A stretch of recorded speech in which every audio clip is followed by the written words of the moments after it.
Hey everyone, welcome to our channel group study plus. My name is Khushi and आज का हमारा topic थोड़ा हटके थोड़ा न्यू है। भारत का तिरंगा, इंडियन फ्लैग के बारे में आज कुछ इंटरेस्टिंग फैक्ट्स जानेंगे हम। आपने इंडियन फ्लैग को, भारत के राष्ट्रीय ध्वज को जरूर देखा होगा, जो ये रहा, ठीक है। लेकिन क्या कभी आपने सोचे कि आखिर हमारे राष्ट्रीय ध्वज को बनाया किसने होगा? पहली बार भारत में राष्ट्रीय ध्वज को कहां फहराया गया होगा? क्या आपने कभी सोचा है? शायद नहीं। तो आइए जानते हैं आज हम अपने भारत के तिरंगे के बारे में, जो इस वीडियो में मैं आपको बताने जा रही हूं। आपसे एक छोटी सी रिक्वेस्ट है, इस वीडियो को ज्यादा से ज्यादा शेयर करें, लाइक करें और सब्सक्राइब कर लें जो इस चैनल पे न्यू है, और बेल आइकन को प्रेस कर लें ताकि आपको आने वाली हर वीडियोस की नोटिफिकेशंस टाइम टू टाइम मिलती रहे। Okay, so let's start. Video start करते हैं। आपको पता है तिरंगे को हम तिरंगा क्यों कहते हैं? नहीं पता तो आज जान लो कि तिरंगे को हम तिरंगा इसलिए कहते हैं बिकॉज ये 3 रंगों से मिलकर बना है। पहला है केसरिया, देन सफेद और फिर हरा।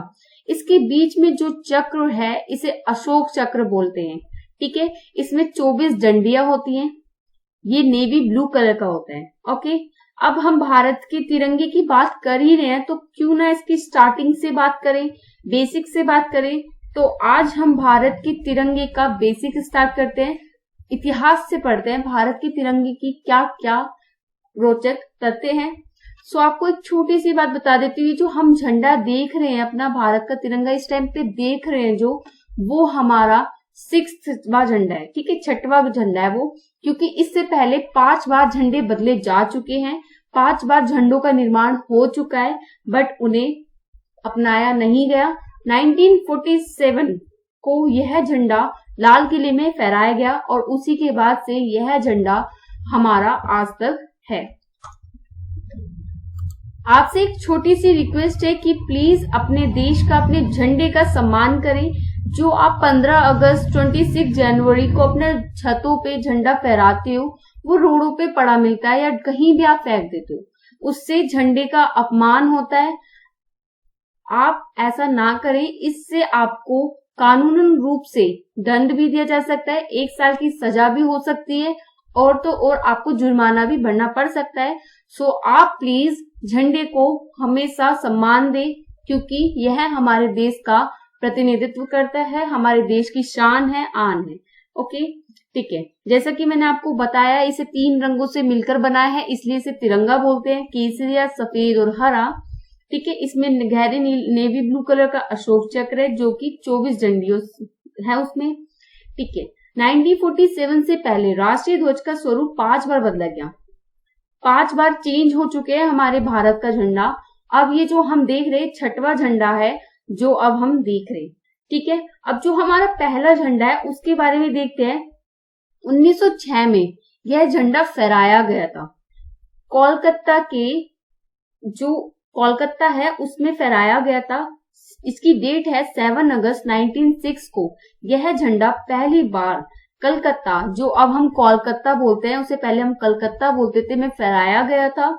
और इस झंडे को विवेकानंद जी, स्वामी विवेकानंद जी के शिष्य भगिनी निवेदिता, इस नाम को याद रखना, भगिनी निवेदिता ने सन 1904 में बनाया था, जब जाके ये 1906 में फहराया गया था। कहाँ फहराया गया था? ग्रीन पार्क में, कांग्रेस अधिवेशन के वक्त, ठीक है। ग्रीन पार्क था एक, उसमें कांग्रेस का अधिवेशन हो रहा था, तो वहां पर ये फहराया गया था।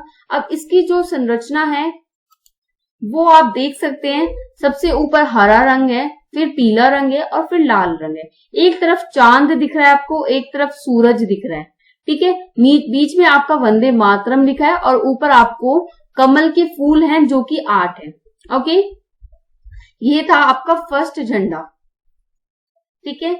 आगे स्टार्ट करते हैं, सेकंड झंडे के बारे में पढ़ते हैं थोड़ा। सेकंड झंडा जो था 1907 में मैडम कामा और उनके साथी क्रांतिकारी द्वारा पेरिस में फहराया गया था, ठीक है। मैडम कामा और उनके साथी क्रांतिकारी द्वारा पेरिस में फहराया गया था। कहाँ फहराया गया था? पेरिस में। और जो ऊपर वाला झंडा था, फर्स्ट झंडा, कहाँ फहराया गया था? ग्रीन पार्क के कांग्रेस अधिवेशन में, ठीक है। ये दूसरा झंडा हमारा पेरिस में फहराया गया। यह झंडा लगभग पहले वाले की ही तरह था, ठीक है। इसमें सिर्फ इतना फर्क था कि ऊपर वाली पट्टी पर कमल की जगह 7 सितारे आ गए थे अब, ठीक है, जो सप्त ऋषियों की समृद्धि थे, जो ऋषि होते हैं उनकी समृद्धि में थे। ओके, सबसे ऊपर ऑरेंज कलर, फिर येलो कलर, फिर ग्रीन कलर, यहाँ पर भी सूरज और चांद है, बस कमल की जगह यहाँ पर सितारे हैं, ठीक है। अब ये कहाँ फहराया गया था? ये फहराया गया था पेरिस में। किसके द्वारा फहराया गया था? मैडम कामा और उनके साथी क्रांतिकारियों के द्वारा। ओके, अब हम अपना थर्ड झंडा देख लेते हैं, जो हमारा 1917 में होम रूल मूवमेंट के दौरान डॉक्टर एनी बेसेंट और बाल गंगाधर तिलक द्वारा फहराया गया था। अब ये होम रूल मूवमेंट क्या है, मैं आपको बता देती हूँ। होम रूल मूवमेंट में क्या हुआ था? Akhil Bharatiya home rule league, ठीक है, एक राष्ट्रीय राजनीतिक संगठन था ये, ठीक है, और इसकी स्थापना 1916 में बाल गंगाधर तिलक ने की थी, जिसमें भारत में स्वशासन के लिए राष्ट्रीय मांग का नेतृत्व करने के लिए किया गया था, ठीक है। इसमें बाल गंगाधर तिलक ने 1916 में इसकी स्थापना की थी। यह एक राजनीतिक संगठन था और इसमें एक जो अपने इंडिया के लिए बाल गंगाधर तिलक ने जो भारत का स्वशासन था अपने हाथ में लेने के लिए इसकी मांग की थी, जो कि भारत को ब्रिटिश राज में एक डोमिनियम का दर्जा प्राप्त कराने के लिए ऐसा किया गया था, ठीक है। होम रूल मूवमेंट कुछ नहीं था, बस इसमें क्या था कि बाल गंगाधर तिलक ने 1916 में इसकी स्थापना की थी। यह एक राजनीतिक संगठन था ताकि भारत का स्वशासन अपने हाथ में लिया जा सके और इंडियन को डोमिनियम का दर्जा प्राप्त किया जा सके ब्रिटिश राज के स्वशासन में।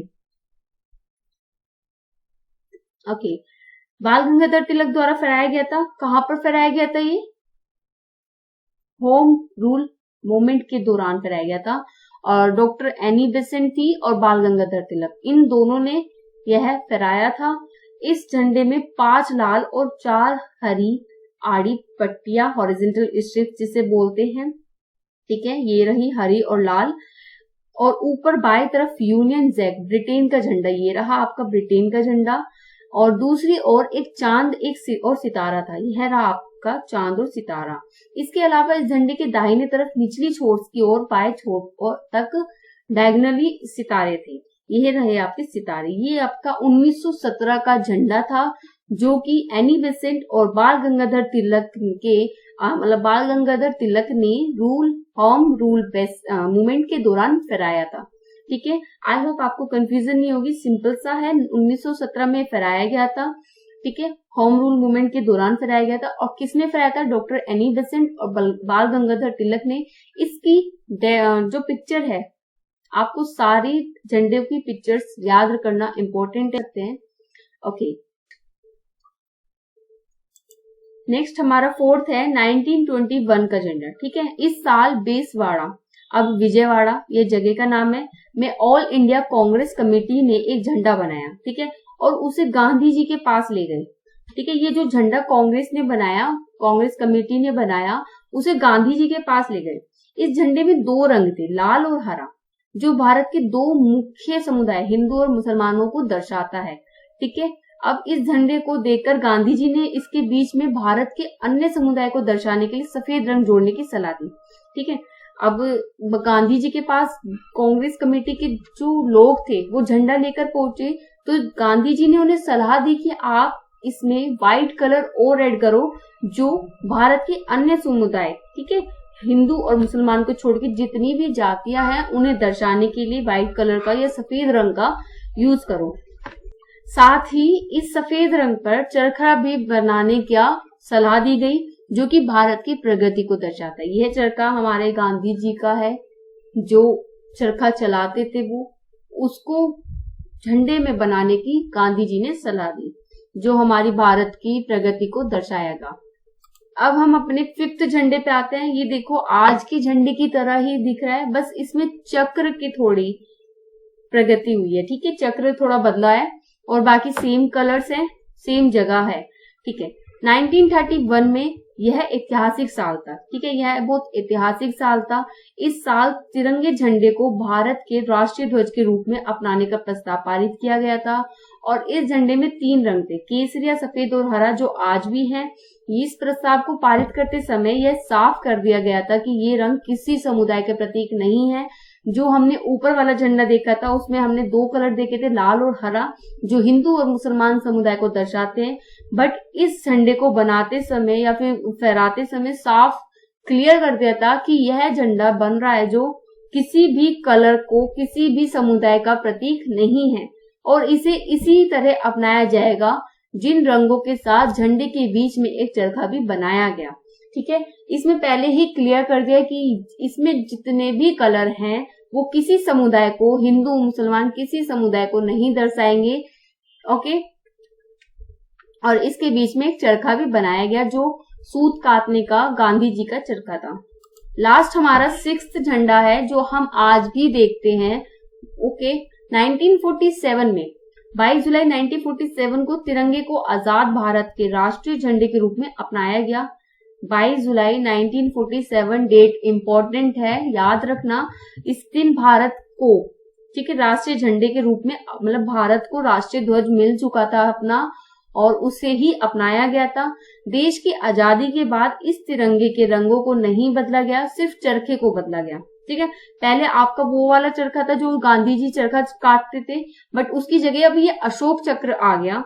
अब इसके बाद 15 अगस्त 1947 से 26 जनवरी 1950 तक भारत का प्रभुत्व झंडा national flag of dominion of India माना गया, और उसके बाद इसे भारत गणराज्य रिपब्लिक इंडिया का राष्ट्रीय ध्वज माना गया।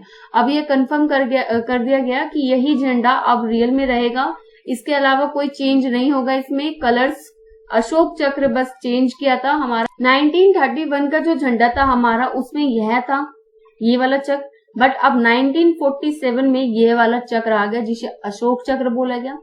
ओके, ये तो हमारा था बेसिक, जो हमने लास्ट में देखा था वो झंडा हमारा। अब हम आगे थोड़े से इंटरेस्टिंग फैक्ट देखते हैं। आई होप आपको हिस्ट्री पता चली होगी, कुछ नया सीखने को मिला होगा। कुछ रोचक तथ्य देखते हैं। आज जो तिरंगा फहराया जाता है उसे 22 जुलाई, ठीक है, आपने लास्ट में भी देखा, 1947 को अपनाया गया था, और यह किसने बनाया था? आंध्र प्रदेश के पिंगली वेंकैया ने बनाया था। इस नाम को याद रखना, पिंगली वेंकैया ने इसको बनाया था। भारत की राष्ट्रीय ध्वज की चौड़ाई 2:3 है, और बीच में एक चक्र बना हुआ है जो अशोक चक्र है, आपको बता चुकी, और इसमें 24 डंडियां हैं। ठीक है, संसद भवन एकमात्र ऐसा भवन है जहां पर एक साथ 3 राष्ट्रों को फहराया जाता है, राष्ट्रीय ध्वजों को फहराया जाता है। ठीक है, नहीं तो अदरवाइज सब जगह एक ही झंडा फहराया जाता है। इसलिए यहाँ पर यह इंटरेस्टिंग फैक्ट यही है कि संसद भवन सिर्फ एकमात्र ऐसा भवन है जहां पर 3 राष्ट्रीय ध्वजों को एक साथ फहराया जाता है, 3 झंडों को एक साथ फहराया जाता है। अब राष्ट्रीय ध्वज हमेशा खादी, कॉटन या सिल्क का ही होना चाहिए। प्लास्टिक का झंडा बनाना गैर कानूनी है। ठीक है, प्लास्टिक का झंडा कोई नहीं बना सकता। आज जो हमारे राष्ट्रीय ध्वज को आप देखते हैं, इसे पहली बार पंडित जवाहरलाल नेहरू ने 16 अगस्त 1947 को लाल किले पर फहराया था। जो आज हमारा झंडा है रियल वाला, जिसमें अशोक चक्र और 3 कलर्स हैं, वो पहली बार लाल किले पे 16 अगस्त 1947 को फहराया गया था। यह याद रखना प्लीज कि 16 अगस्त को ही फहराया गया था झंडा पहली बार लाल किले पे। ओके, नेक्स्ट है 2002 से पहले भारत की आम जनता, जो हम नॉर्मल पर्सन है, वो सार्वजनिक रूप से राष्ट्रीय ध्वज नहीं फहरा सकती थी। केवल 15 अगस्त 26 जनवरी को ही झंडा फहरा सकती थी। ठीक है, रांची में 493 मीटर की ऊंचाई पर देश का सबसे ऊंचा झंडा फहराया जाता है। यह तिरंगा 66 फुट ऊंचा और 99 फुट चौड़ा है। सबसे ऊंचा झंडा रांची में फहराया जाता है, जो कि 493 मीटर की ऊंचाई पे फहराया जाता है। रांची की पहाड़ी मंदिर भारत का एक ऐसा अकेला मंदिर है जो राष्ट्रीय ध्वज फहराता है। ठीक है, रांची की जो पहाड़ी मंदिर है, वहां पर एकमात्र अकेला ऐसा मंदिर है ये, जहां पर हमारा राष्ट्रीय ध्वज फहराया जाता है। अदरवाइज किसी भी मंदिर में राष्ट्रीय ध्वज नहीं फहराया जाता। सन 2005 तक राष्ट्रीय ध्वज को पोशाक के रूप में या वर्दी के रूप में प्रयोग नहीं किया जा सकता था, बट अब किया जा सकता है, एनुअल फंक्शन में आप सब देखते हो कि आप छोटे छोटे बच्चे या तो चुन्नी डाल लेते हैं या फिर सूट में और चुन्नी ऐसे करके अपना तिरंगा बना लेते हैं कपड़ों का। बट अब ऐसा हो सकता है, पहले 2005 से पहले कोई भी झंडे का उपयोग वर्दी के रूप में बिल्कुल नहीं कर सकता था।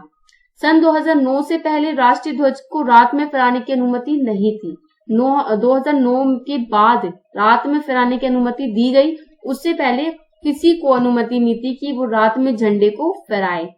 देश में फ्लैग कोड ऑफ इंडिया, भारतीय ध्वज संहिता, यह एक कानून है के नाम से कानून है, ठीक है, ये नाम है, कानून का नाम है फ्लैग कोड ऑफ इंडिया, भारतीय ध्वज संहिता, हिंदी में, इंग्लिश में फ्लैग कोड ऑफ इंडिया। इसमें तिरंगे को फहराने के कुछ नियम कायदे निर्धारित किए गए हैं। अगर कोई व्यक्ति या कोई बंदा फ्लैग कोड ऑफ इंडिया के तहत गलत तरीके से या गलत गैर कानूनी तरीके से झंडा बना रहा है या फिर उसे फहरा रहा है तो वो दोषी माना जाएगा और उसे जेल भी हो सकती है, उसे जुर्माना भी भरना पड़ सकता है। सो आप अपने झंडे का सम्मान करें, ठीक है। भारत में बेंगलुरु से 240 किलोमीटर स्थित हुबली एकमात्र, नाम याद रखना हुबली, ठीक है, एकमात्र लाइसेंस प्राप्त संस्था है जहां पर झंडे बनाए जाते हैं और सप्लाई करने का काम भी वहीं से होता है। याद रखना नाम, हुबली, रांची, इन सबको आपको थोड़ा सा याद करने की चीजें हैं बट आप सुनते ही याद हो जानी चाहिए। ओके, लास्ट टॉपिक है हमारा कि क्या किया जाता है जब शहीदों के शव से तिरंगे को उतारा जाता है, ठीक है। यह एक बहुत बड़ी बात है कि अगर कोई हमारा आर्मी मैन शहीद हो जाता है तो उसको झंडे से सम्मान दिया जाता है, क्योंकि भारत की धरती माता के लिए उन्होंने अपने प्राण गंवाए हैं। सो उन्हें सम्मान के लिए झंडे में लपेटा जाता है। अब उस झंडे का क्या होता है जब उस आर्मी की या फिर उन शहीदों की शव को जला दिया जाता है, तो या तो वो देश के लिए शहीद हुए जवानों को सम्मान देने के लिए उनका पार्थिव शरीर राष्ट्रध्वज में लपेटा जाता है, ये आपको बता चुकी मैं। इस दौरान केसरिया पट्टी को सिर की तरफ कैसे उड़ाते हैं, जो केसरिया पट्टी होती है वो सर की तरफ होती है और जो हरी पट्टी होती है वो पैरों की तरफ होती है, ठीक है। शहीद के अंतिम संस्कार से पहले तिरंगे को पार्थिव शरीर से उतार लिया जाता है, या तो तिरंगे को सम्मान के साथ जला दिया जाता है, ठीक है, अलग जलाया जाता है, पार्थिव शरीर से अलग जलाया जाता है, उसके साथ नहीं जलाया जाता, या फिर वजन बांधकर पवित्र नदी या फिर गंगा नदी हो गई उसमें जल समाधि दे दी जाती है। शहीदों के ऊपर से उतारा गए तिरंगे को हम ऐसे करते हैं कि या तो उससे जल की समाधि दी जाती है या फिर उसे सम्मान के साथ जला दिया जाता है। आज की वीडियो में इतना ही। आई होप आपको कुछ न्यू जानने को मिला होगा। Thank you for listening my video and please share to all your friends. जय हिंद, जय भारत।